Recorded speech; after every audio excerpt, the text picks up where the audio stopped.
Hi, welcome back to Vietnam Real Estate Insights, the program that looks at the Vietnam real estate investment market, the opportunities and the challenges with industry experts. I'm your host, Harlow Russell. Today we'll be talking about the construction industry in Vietnam and how it relates to the real estate market as well. My guest today is Sami Kteily, the co-founder and executive chairman of PEB Group and PEB Steel. Let me tell you a little bit about Sami. The first part of his career was spent in London in accounting and auditing and the finance world. And in 1994, he came to Vietnam. He's been here now 22 years and co-founded PEB Group and PEB Steel, which is today one of the country's leading manufacturers of steel buildings.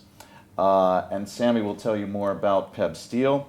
I'm very pleased to say he's a very strong believer in increasing revenue rather than cutting costs. I like that very much. Sami, welcome to the program and thanks for your time today. Thank you. Great. Well, for our viewers that are outside of Vietnam, they may not be familiar with PEB Steel and PEB Group. Can you tell us a little bit about your company and what it does and what its successes have been? All right, thank you. PEB Steel, we've been in this beautiful part of the world for 22 years. We're basically manufacturers as well as builders of steel buildings. Okay. Buildings that are used for factories, warehouses, commercial centers, showrooms, aircraft hangars, and all these type of steel structures you see. We've been doing it for 22 years and it's been really a very successful story. We started in Vietnam back in 1994 and from Vietnam we established 3 offices. First Ho Chi Minh City, then we opened in Hanoi, in Da Nang. In the region we also opened 6 offices. We're in Thailand, Myanmar, Cambodia, Indonesia, Philippines and Malaysia. Entire Southeast six region. ASEAN. And in Vietnam, during this 22 years period, we built 6 manufacturing facilities for us. Wow. We've built also one in Bangladesh, another facility in India, and we are building now one in Myanmar. Very good. 2016 is the Myanmar. Wow. And what's the capacity or what kind of production do you produce in Vietnam out of these 6 facilities? 6 facilities, I would say around 120,000 metric ton per year. So this is considered quite a big capacity actually. Wow. We're a market leader in that aspect. Excellent. So when we talk about the construction industry in Vietnam, you've been here a long time. How do you define the construction industry in Vietnam today? Well, to us at PEB Steel, the construction industry is the total sum of all these factories, warehouses, logistics centers, distribution centers, commercial centers, all these aircraft hangars, stadiums, basically manufacturing as well as processing. We've got the commercial. I mean, for example, in 2014-15, we've done all the Aeon department stores, all of them we've done. We've also done actually a little bit of commercial in terms of high-rise. We've done the top 10 floors of the Vietcom Bank Tower in Ho Chi Minh City. Wow. We're doing now in Hanoi the Viet In Bank Tower. We're doing all the floors from steel. Wow. And you mentioned to me earlier that there is a significant difference and a significant trend that's happening here in Vietnam of using steel versus concrete. Can you tell us a little bit about that and what's happening in Vietnam that makes this a trend? I think there is definitely a trend. I mean, nowadays people are considering steel for many applications, even parking space. They're making it from steel. Medium-rise buildings. In the past, medium-rise buildings is always concrete. Nowadays, people are looking at steel. I think the main reason is people are in a hurry. Okay, to build a building in steel, it takes you probably half the time it takes to build a building in concrete. Oh, really? So people want to catch up on this, Vietnam joining the TPP, all these free trade agreements. So people, also there is, a factor relating to cost. So it would be probably Now with the steel prices going down, it's steel becoming more competitive. Okay. So people are giving really steel a chance when in the past this was not the case. Well, that's interesting. Well, you mentioned that there's such a demand to get things done quickly. Tell us from your perspective as a leader in the construction industry, what was 2015 like, and what do you foresee for 2016 in Vietnam in construction? Wow, 2015 I think was a great year. At PEB Steel, double-digit growth, anything from 18 to 20%. Wow. Let's look at the macroeconomics. I mean, this is a country where we had GDP growth of 6.68%. This is a great number. FDI, which is the sector we tend to concentrate on, last year I think was around $22 billion, Yes. of which around 15 are new investors, and probably around 7 are repeat investors, people like us who invest today, then they invest 2 years down the road. You know? So repeat investors, 7 billion. Total projects in 2015 were more than 3,000. And of these 3,000 projects, more than 1,500 were steel related. It means they're manufacturers, processors, they're commercial centers, they're distribution centers, they're all the type of buildings we do. Showrooms, we did a lot of showrooms actually. So 2015, whichever way you look at it, was a great year. Wow. And I see this trend which started in 2013. I think the momentum is there. We were so busy in 2015 that we built another factory. So we did our 6th factory in Vietnam in 2015. So Amazing. demand was great actually. And for your 6 factories in Vietnam, how many people do you employ?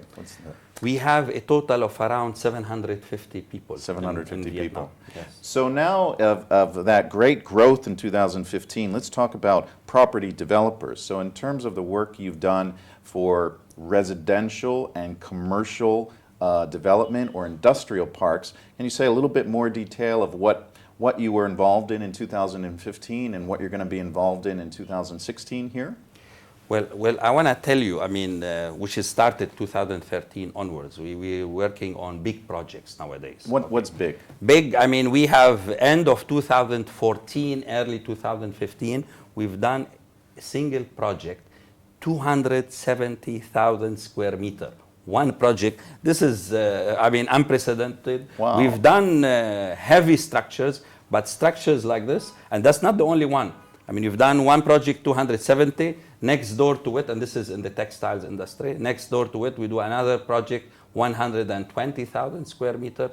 So all these big projects, Chinese, Hong Kong, Taiwanese, Singaporeans, Koreans, of course. This is what you see now in Vietnam. Gone are the days where you have small or medium sized. Okay, you still have this small, of course, but a lot of 2015 projects were on the heavier side. 2,000 ton, 3,000 ton. People want to go big, people in a hurry. Everybody wants the building delivered, you know, next week. Next week, next yes. week, next month. So the 270,000 square meter, that was related to garment manufacturing? This was actually textiles. Textiles. Spinning, dyeing, and weaving, and this type of okay, and the one next to it, 120,000, what was that? That was tires. Tires? Tires, yeah. Okay. They're building tires. And actually this week, they're bidding for expansion, the same investor. Wow. We did a beautiful project, 120,000 square meter. And the customer is so happy. We did a very special ventilation system for this project because nowadays investors are very much interested in environmentally friendly, healthy projects. You know, all these things about green buildings. What to you when we say a green building? You're in the construction business. What is a green building, particularly in terms of what's being built in Vietnam that's so-called green? By the way, this green buildings trend started probably 7-8 years ago. Nowadays, investors are aware. Everybody wants to start with, they want a building designed as per the latest design and building codes. Okay, they want the building to withstand tsunamis and hurricanes. Okay, so they want a building which is strong, building that is also healthy for the workers. So people now, investors talk about insulation. They talk about ventilation. They talk about buildings with natural lights, a very healthy environment for the workers. So the health of the worker is becoming an important issue for them. Really? Even here in Vietnam? Oh, yeah, definitely, yes. Is that interest in environmentally friendly construction and worker conditions and worker safety, is that coming mostly from your customers who are international customers, or are you also seeing this trend and this demand from Vietnamese companies? Both, but actually most of our customers are international. We Okay. tend to target the foreign direct investors. But even the Vietnamese ones, definitely, they're now very aware of the environmental issues. They want green buildings. They want to apply for LEED certification. Actually, our company, I mean, I'm not doing marketing, but the truth is, by using our buildings, people get 9 points towards a LEED certification. 9 points. So I don't know the point system, but is that a lot? Is that a little? How does that work? It's not bad. It's not a lot, but automatically you get 9 points. From your design. Oh, yeah, the materials. Design, the materials, the localization.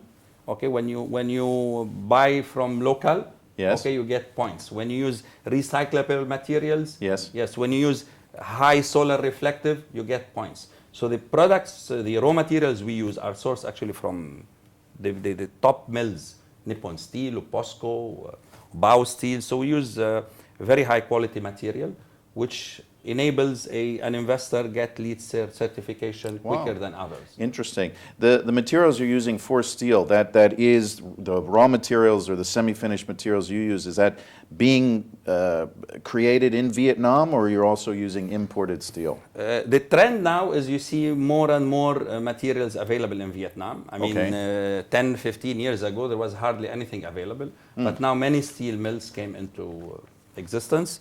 And we're more and more we're buying local. So, I see. A good part of our raw materials can be sourced locally, but we try to make a balance, frankly, for different reasons, because to us the high quality is the most important thing. We're very much, I'm obsessed with quality. Yes, that's your My reputation. standards are very high. Family, work, everything. To me, quality is the buzzword. Quality is very, very important. Something you don't compromise about. So very good. If the X steel mill can provide me the quality we want, we will take it. Very but good. Otherwise, we will stick to the mills that we're very comfortable with. Excellent. Well, you've been here 22 years. You're a veteran of Vietnam. You're in the construction business. You see what's going on in terms of the economy.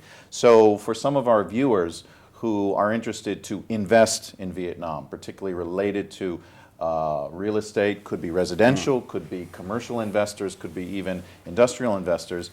Tell us your perspective. Why should the international investor put Vietnam on the radar screen, on their buying radar screen in 2016? What's your view, having been here for so long? Well, I tell you, I think Vietnam is the place to be.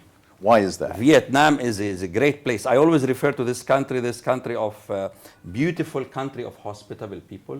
And hospitality is by the people as well as by the authorities. Here in Vietnam, political stability, personal safety.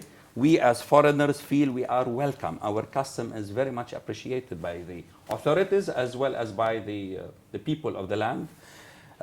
Every year, I mean, our record is famous. It's a track record of 21 years. Every year we make profits. Every year we pay taxes. We distribute dividends. We transfer the money out. No question asked. You don't even pay withholding tax in Vietnam. It's beautiful. Not only your capital is protected. Every year you make profit. We transfer it.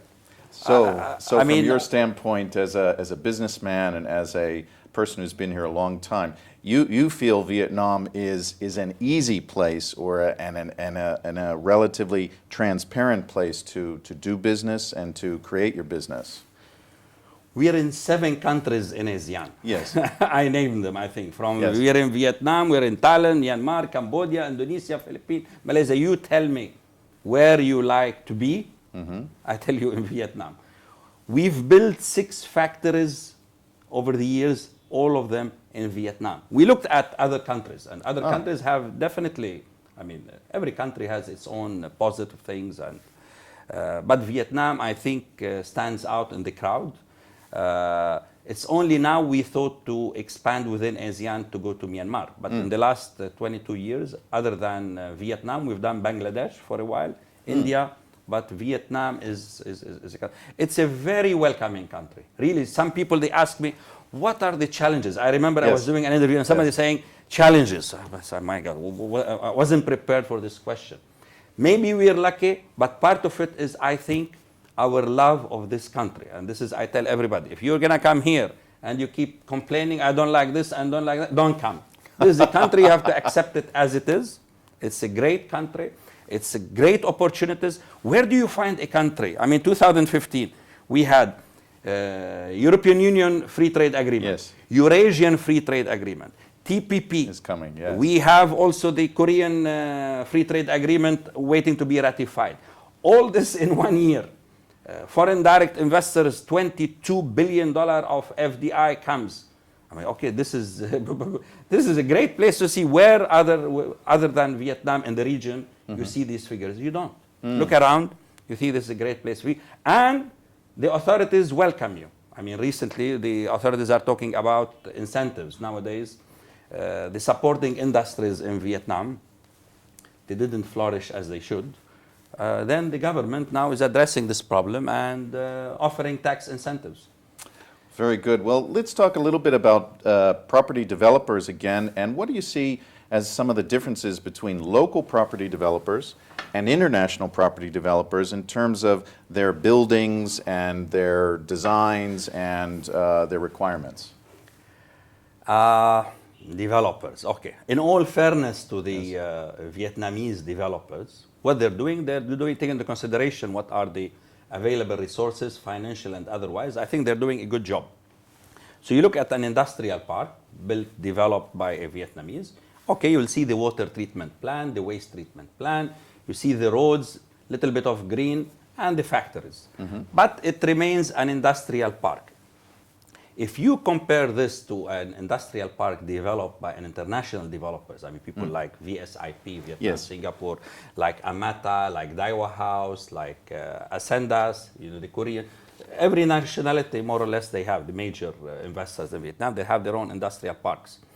And when they develop an industrial park, they think in terms of a city.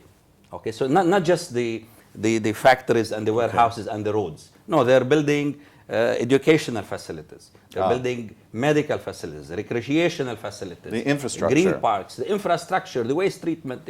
So it's a whole thing. So an investor coming to live in one of these international Daiwa House or Amata, or it's a city. So the whole family can go live there. The schools go to children. I mean, the kids go to children, schools. Medical services available in the evening. You can walk. You have cinemas. It's a city concept. So it's a fully integrated system. So I think this is great. That's what you find in general from international developers. Let's pick that apart just a little bit before we wrap up. Which is, do you see differences here in terms of Korean? The Korean developers, the Japanese developers, the maybe Thai developers, the Chinese developers, American developers, European developers. Any feelings in terms of the differences from the country of investment that's coming into Vietnam? I think this question is going to put me in trouble with many nationalities. No, I tell you, let's talk about a big project. So there's a big investment from Korea. Okay, every big investment, you will see the smaller, what we call them, the SMEs, providing support services to these big projects. Okay? Like when Samsung builds, when LG builds, when Microsoft, Nokia, whatever, or Intel. So you see that the smaller ones, in the case of the Japanese, SMEs are usually Japanese. I mean, they supporting the Koreans. Interestingly, actually, when it comes to Chinese and Taiwanese, you will find the SMEs are Vietnamese. Really? Yeah. So I think they a bit more supportive, perhaps. It's okay. You didn't say anything. No, I didn't say anything. But really worth mentioning now that the investors are big names nowadays, and the size of the projects are big. Okay. I see. And it's dominated by Koreans, Japanese, Singaporeans, Taiwanese, Hong Kong as well. So these are the other Asian Malaysian developers. And Thai investors, but it seems the Thais are clever enough to be in a hurry. They go mergers and acquisitions rather than build their Oh, own. I see. Okay. They're in a hurry. They're targeting certain sectors, which is retail, distribution. Retail, I would say, more than distribution. Also, animal feed and fertilizers is an area where I see Thai a is lot really of Thai. specialized. But they're mainly they're acquiring rather than building. Yes, like with Metro, I believe. So, well, very good. Sami, you sound so optimistic and positive. Obviously, I guess your message for viewers looking at this is come check Vietnam out, and this is the place, right? By all means, this is the best place. Yeah, I'm not going to say only in this part of the world. I don't know. We were investing in other countries, so I might be in trouble. But this is a great place to be. As a foreign investor, we feel very welcome, very safe, and your investment keeps growing. Please come. We invite Americans, Europeans. Not a lot is coming from that part of the world. But hoping with the TPP coming, yes. okay, I think some people will Absolutely. start coming from that part of the world, especially from Europe, probably. That's the expectation. Well, that concludes our interview with Sami Kteily, the co-founder and executive chairman of PEB Steel and PEB Group. Sami, thank you so much for your time and expertise to share today. And thank you for viewing another chapter of Vietnam Real Estate Insights. Please check out the other interviews online of our industry experts talking about the Vietnam real estate market, trends and opportunities. I'm your host, Harlow Russell. Thank you. All the best.